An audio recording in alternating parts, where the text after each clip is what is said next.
The Arkesilas cup, a Laconian black figure kylix usually dated to about 560 BCE and conventionally named after the so-called Arkesilas painter, is one of the few Greek vases that appears to represent a recognizable historical figure in a clearly documentary context.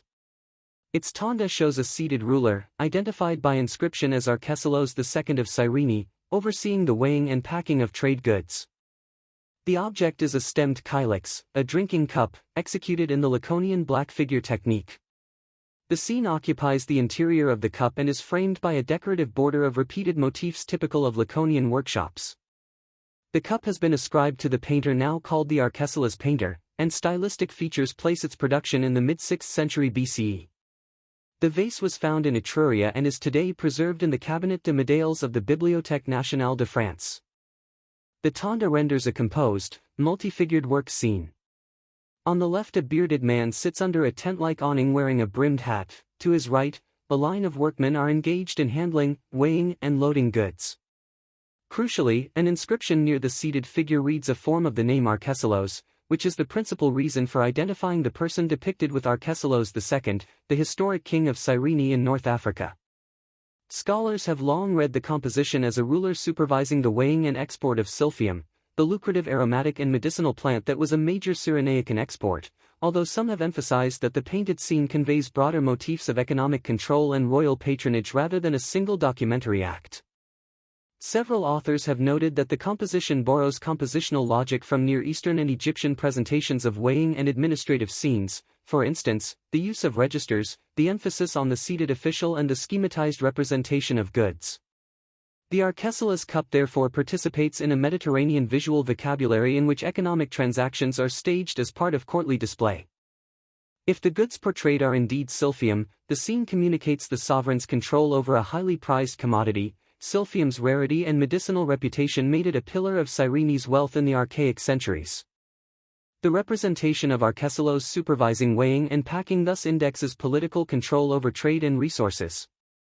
The vase's Laconian fabric, Laconia being the region of Sparta, has prompted debate about the circulation of images and political alliances. Was the cup made for a Laconian market that prized exotic northern African rulers as exotic personae, or does the vase reflect direct cultural contact between the Peloponnese and Cyrene? Attribution to the Arkesilas painter rests on stylistic features that mark a recognizable group of Laconian painters. The cup is a symposium object. Kylix served as circulating visual prompts during drinking parties, a setting in which foreign subjects and political narratives were performed and discussed. Its discovery in an Etruscan context, together with many other Laconian and Attic imports recovered in Etruria, highlights the active trade in painted pottery across the western Mediterranean and the appetite of Etruscan consumers for Greek painted imagery. Two main areas of interpretative contention persist. First, the precise identification of the commodity shown. Silphium remains a persuasive candidate, but the vase does not label the botanical material explicitly, means economic readings remain somewhat inferential. Second, the significance of the king's portrayal continues to be debated. Recent scholarship has used the Arkesilas cup as a case study in questions about how ancient images instantiate identity and authority, and how visual objects traveled and were read in different polities. The Arkesilas cup is exceptional among archaic Greek vases both for the presence of a readable personal name and for the relatively precise economic scene it stages. As a Laconian product found in Etruria and now preserved in Paris, it is also a material witness to pan-Mediterranean networks of exchange, commercial, artistic, and political. Whether read as documentary portraiture, economic propaganda, or a hybrid narrative adapted from foreign visual models, the cup provides a compact but rich source for historians of art, economy, and cross-cultural encounter in the 6th century BCE. Thanks for watching.